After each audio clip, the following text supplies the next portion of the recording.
What is up, everybody? Welcome to the Horror Feed. I am your host, Jeff. Joining me, as always, now is Bethany. Bethany, say hello to everybody. Hello, everybody.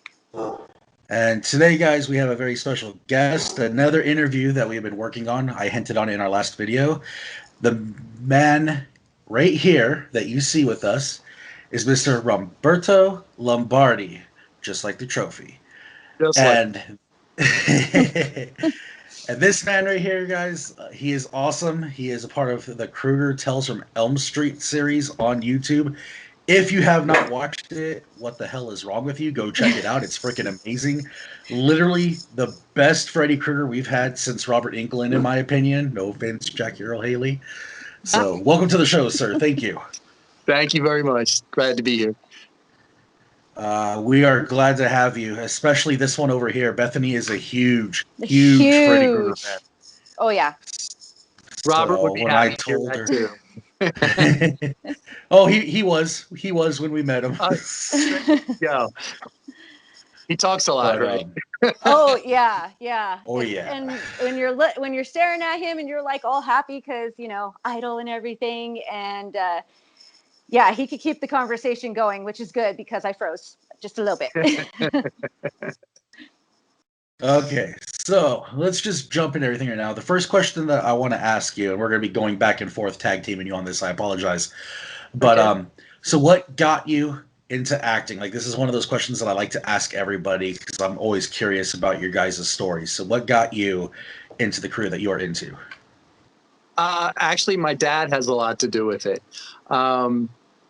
My dad used to watch all the old Universal horror films on television, and he would make me watch them with him. And I kind of started to get an appreciation for Dracula and Frankenstein and things like that. And that got me interested in horror.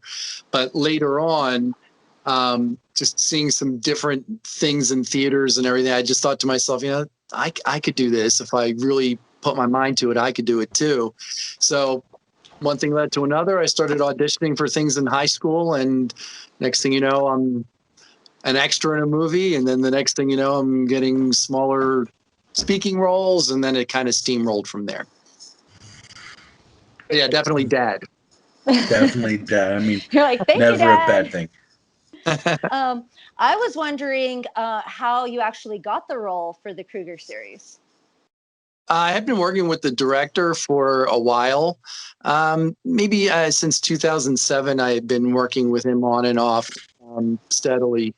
And at the beginning of 2011, I don't remember where we were coming from, but we were in New York, and we were either coming from like either a festival or a shoot or something.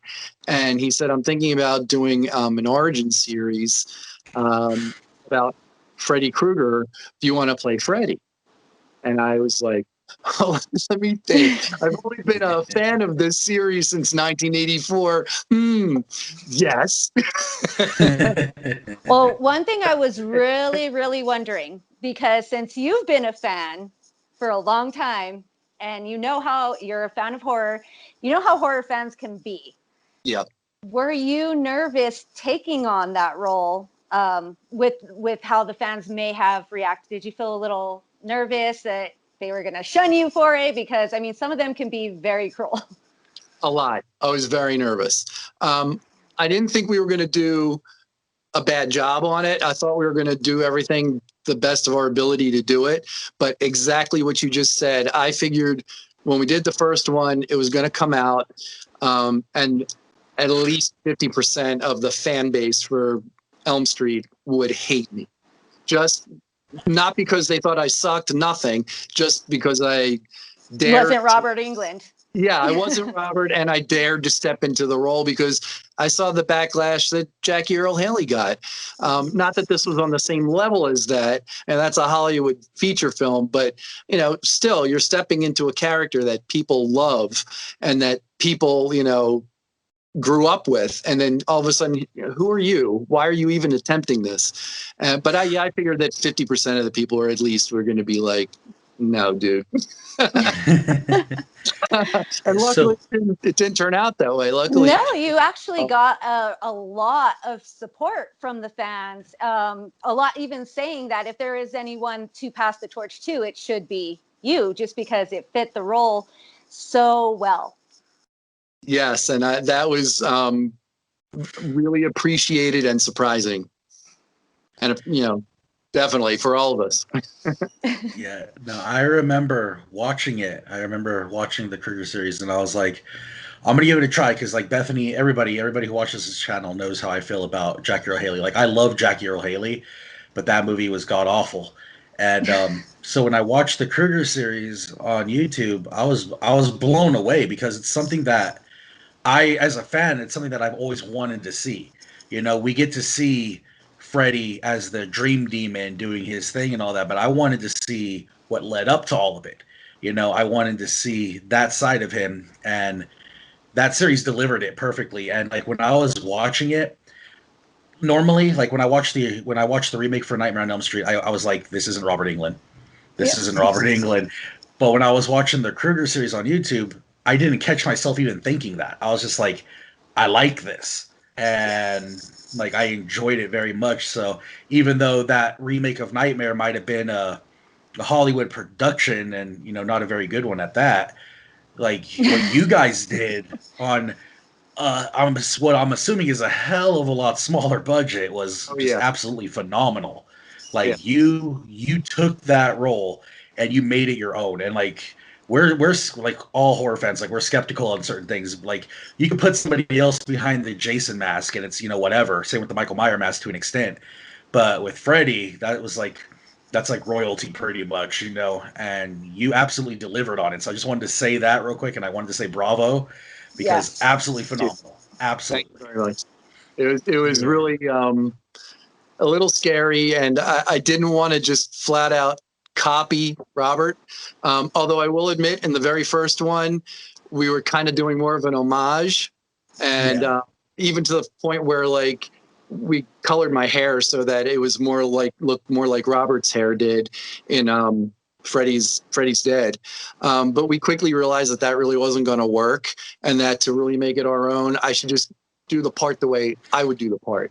And you had to reference the original material to an extent, because even though they kind of touched on it in the Freddy's Nightmare series, briefly, there really wasn't anybody who did anything with pre-burn, pre-Nightmare Freddy. And when we did it, I figured the best way for us to do that and still have it be my own is to just put little nuances into it that were kind of Robert-esque, but not totally, so that it didn't look like I was cosplaying him.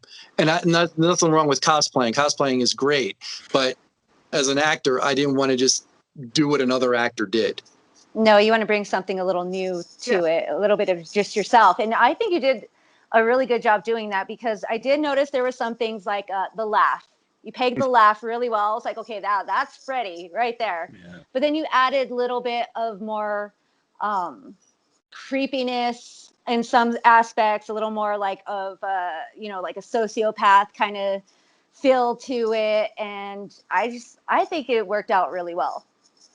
I kind of researched everything you just said before we did the first one. And so I appreciate that you noticed that. I actually did look up the sociology of either a sadist or a masochist, because Freddy was a little bit of both. And also, whether or not you believe Freddy was a pedophile or a sex offender, if he was, which I'm not exactly sure if he was, I think that it was only done as a way to terrorize, not as a sexual gratification. Mm-hmm. That's how I kind of looked at it. That's why in our series, there's kind of like hints of that in there without coming right out and like putting it in your face. Yeah. Which is much that's appreciated. That was right, Jeff. That was like our biggest complaint for the remake. about the remake. Yeah. Yeah. And we discussed this. We did a worst to best with the Nightmare on Elm Street franchise, and that one's the worst. And one of the big reasons why it's the worst is because in that series they just blatantly come out and pretty much make him a sex offender, you know. And in the original series, like all we've ever known with how it came off is he's just a child killer.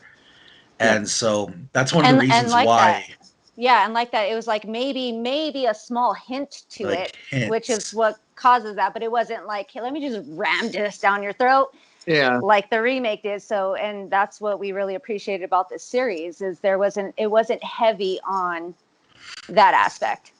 Yeah, Well, the way you guys did it was tasteful. Like I think one of the reasons why everybody hates the remake so much was because of that. You know, they just like ram it down your throat, and people got mad about that because that's, you know, you're so used to one thing that when you see that, it just like it upsets you.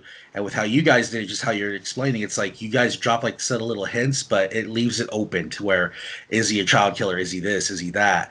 And that's how it should be, you know? Like nobody, like even Robert, not Robert England, but even Wes Craven before he passed, he was even talking about it, and he was like, you know, you never know. Like that's the whole yeah. mystique of it, was like you didn't know what was going on.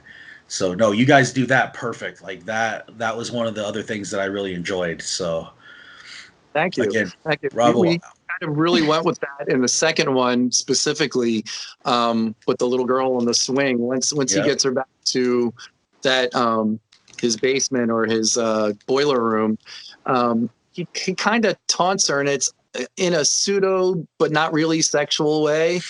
And I wanted to play that off as more as a scare tactic than anything else, like to really terrify her, not to like do anything sexual, but just to scare her. Yeah. That was 10 anyway.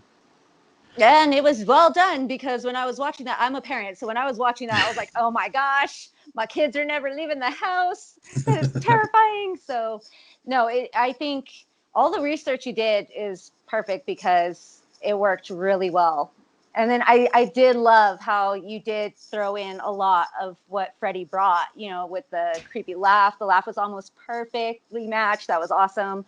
And, your makeup, it worked out really well too. You kind of look like Robert England a little bit. So in the gear, you look like Freddy. Yeah, I didn't realize until we actually got to the point when we were going to put the makeup on me, that I looked that much like Robert, because then I started trying to not look like Robert, not in the films, but just in my personal life. And then a few years ago in Chicago is the first time I met Robert, and we were at a con together, and I walked up and I was introduced to him. I'm a fan who's now a friend introduced the two of us together, and we had the picture taken, and I got the picture afterwards and looked at it and I went, oh my God. Now that I get the beard and everything, I'm like, I really look like him now. It's true. It's very true. And that was going to lead me up to my next question was like, did you have any contact with Robert England prior to that role, or like, you said you met him afterwards? Like, did you actually get a chance to like speak with him? Has he told you anything about how he thought about it or anything like that? Yes.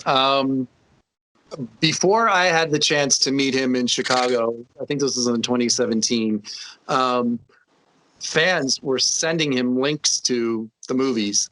And one in particular put them all on a DVD and sent them to him.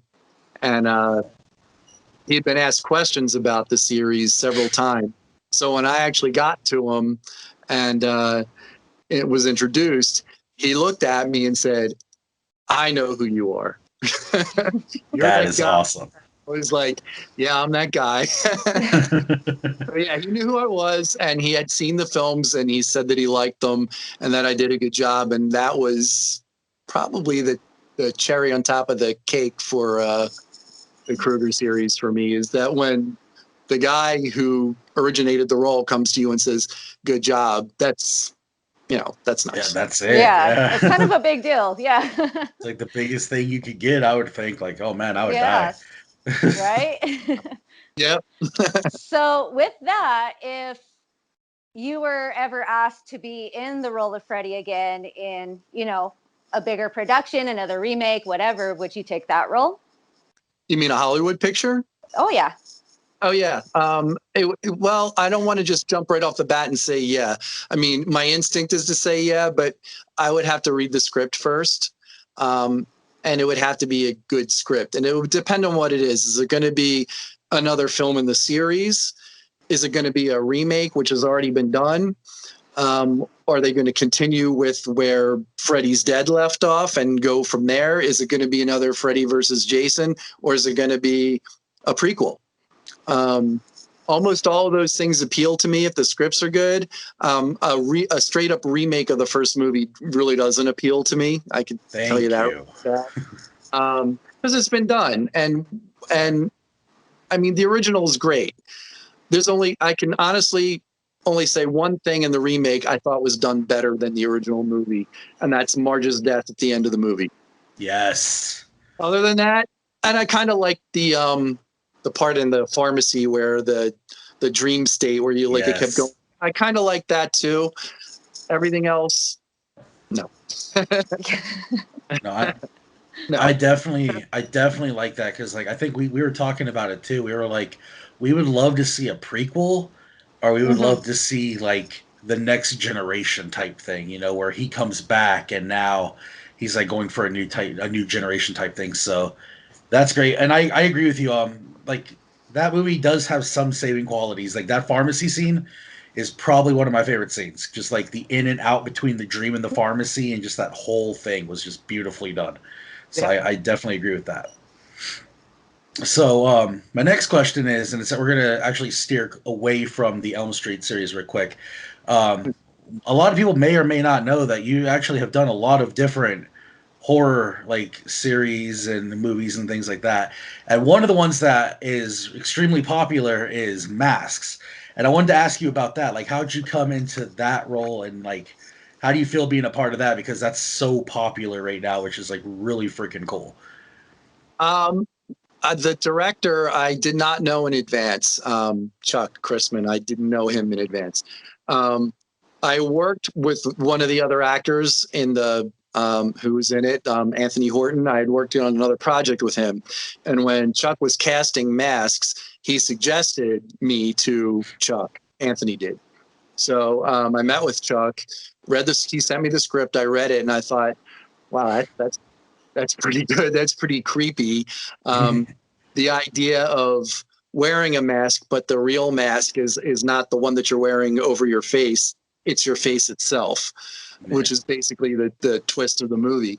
And we shot it. It took a long time to shoot because it was done in sections. I think we started filming it in 2013, and then we released a short. Then there was one in 2015, and we released another short.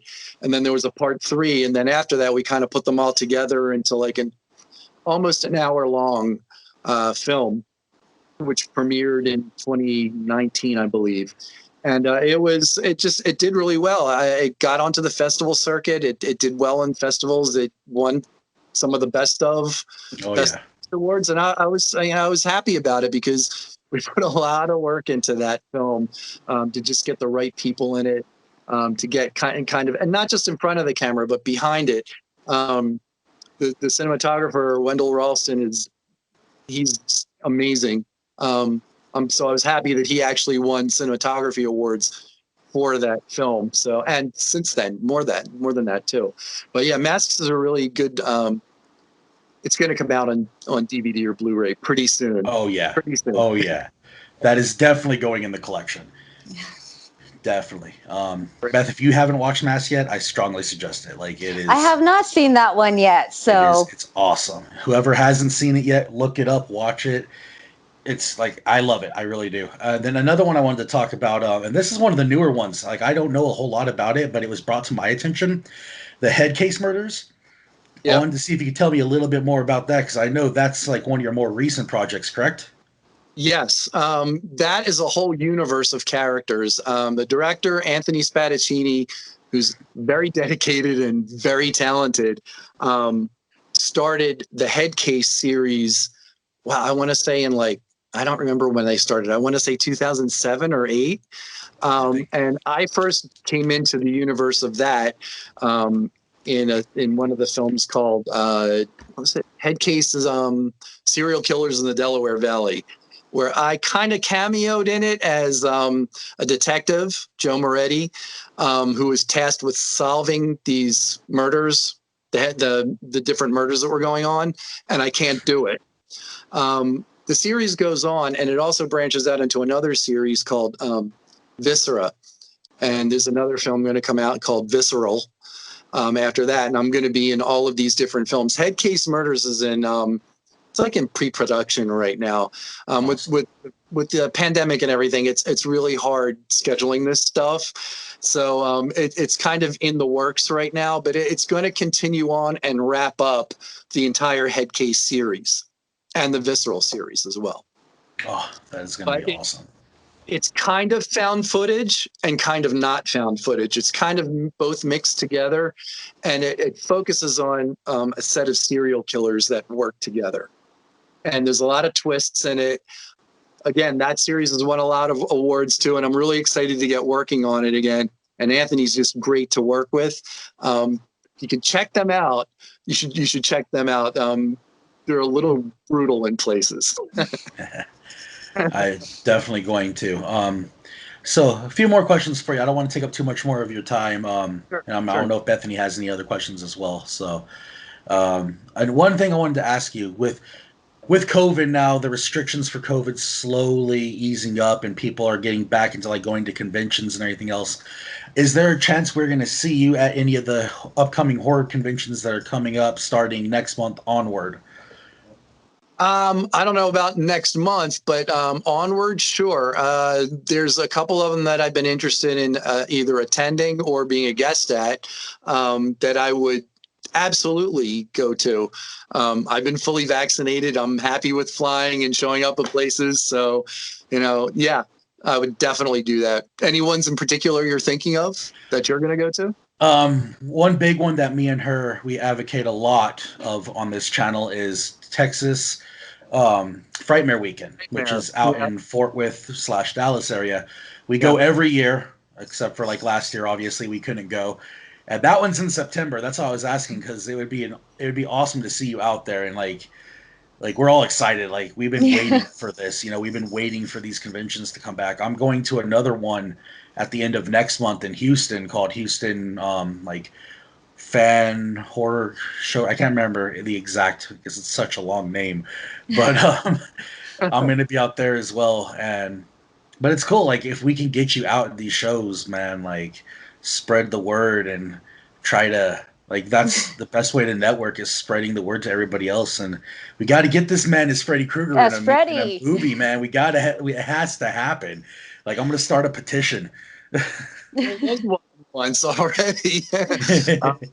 I was on I don't remember what that petition site is, the one that everybody goes change.org. There was one of them. There was one on there a few years ago, but that would be cool. That's appreciated. It's gonna happen. If there's a will, there's a way. It's gonna happen. One day. And then do you have any questions? Like, I'm sorry, Bethany, I know I keep going back and forth. Like, do you have anything else? No, you're good. Well, I was wondering, because you did mention a little bit of future work. Is there other projects coming up in the future for you? There are. Some of them I can't talk about yet, but because they haven't done any official release on them. But the answer is yes. There's a couple of things that I have in the pot ready to start simmering with evil intent. No. Yes. Okay, so yeah, there's definitely going to be some things in the future. Definitely Anthony's movies. The director of Masks is putting together this. I can say he hasn't announced it yet, but I can say this. Because he talked about the title already, which I forgot. But director of Masks is getting his next project together, and awesome. I will be in it. Hell yeah. So a little bit of a sneak peek on the Horror Fiend. That's always awesome. Definitely. So I got a couple more questions for you, and then we can wrap this up. Okay. The next one is a very serious question, and then the last one is just one we ask everybody. Okay. So if you can be remembered for one thing, and if there is like one message that you could leave for your fans, because you have a pretty big following right now, what would you want to be remembered for, and what would that message to your fans be? Well, I want to be remembered for being a good character actor. As far as the business, as far as like acting and public and everything like that, and like your public persona, I just want to be remembered as the guy who, he was reliable. He came in, he did his job, and he did a good job at it. And people can look back and say, yeah, that guy saw him in something, and I thought he was good. That would make me happy. Nothing. Awesome. I mean, I don't need anything else. I mean, awards are great. Don't get me wrong. Somebody wants to give me an award. Hey, hell, I'll accept it. But it's more important to me to just be good at what I do and that people like it. That's awesome. And what was part two? Part two was what message would I leave? Yeah, for your fans, what message would you leave? It was like one question, but I like crumpled it together because the other one's a really silly one. Okay. Any fans, I would say, especially ones that want to get into this business, I would say, honestly evaluate yourself, not just in acting, in anything that you want to do. Evaluate yourself. Be honest with yourself. If you want to be a doctor, be honest with yourself if you got the chops to be a doctor. If you want to be an actor, get the training and go for it and evaluate yourself. Make sure that you're as good as you can. Don't let anybody tell you can't. I didn't really get started again acting until I was 39, 40 years old. And you know how many people came to me and said, you can't do that. You're too old. And I was like, the hell, I can't do that. I'm going to want to do. And if I do it, I do it. If I don't, then I tried to do it. Try to do it. That's what I would say to people. That's awesome. That's a good one. That's good. I love that. Okay, Bethany, there's one last question. Take it away, please. What is your favorite scary movie? Ooh, what is my favorite scary movie? The Exorcist. Oh, good pick. Wow, nice. I'll tell you why. Pick. This is another back to my dad story again. The Exorcist came out when I was 9 years old. Okay. My dad thought it would be a great idea to take me to see it in the movie theaters at 9 years old. We got right to the part where the head spins around and she starts like screaming at people. And I started crying and said, take me home. I rewatched it again and it still scares me. So that's it.